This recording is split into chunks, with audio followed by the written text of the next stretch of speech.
UKPL ഏഴാം സീസണിന് വർണ്ണാഭമായ കരിമരുന്ന് പ്രയോഗങ്ങളും വാദ്യമേളങ്ങളുടെയും അകമ്പടിയോടെ സമാപനം. ആവേശം അലതല്ലിയ കലാശപ്പോരിൽ UK Bayern Sayaf memorial ever rolling trophy കരസ്ഥമാക്കി. ഉദ്ഘാടനം ഉളിയന്നൂർ കുഞ്ഞുണിക്കര ജുമാ മസ്ജിദ് ഇമാം സദഖത്തുള്ള ബാഖവി നിർവഹിച്ചു.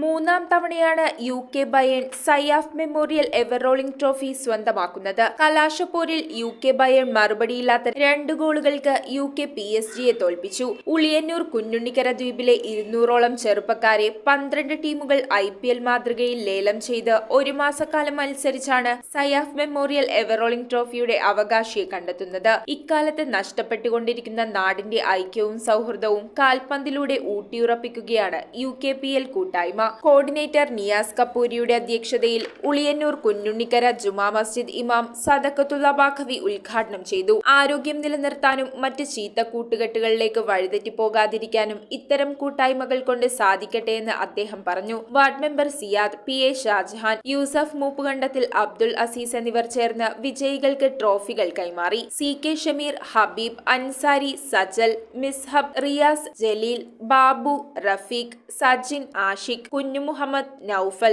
മുഹമ്മദ് അലി, റസൽ, ഫൈസൽ, സുധീർ എന്നിവർ നേതൃത്വം നൽകി. News bureau, Aluva. Kopparambil ayurvedic hospital and research centre. ഉഴിച്ചിൽ, lumbar spondylitis, cervical spondylitis, disc bulging കൊണ്ടുണ്ടാവുന്ന ബുദ്ധിമുട്ടുകൾ എന്നിവ ചികിത്സിക്കാൻ വിദഗ്ധരായ ഡോക്ടർമാർ. Kopparambil ayurvedic hospital and research centre.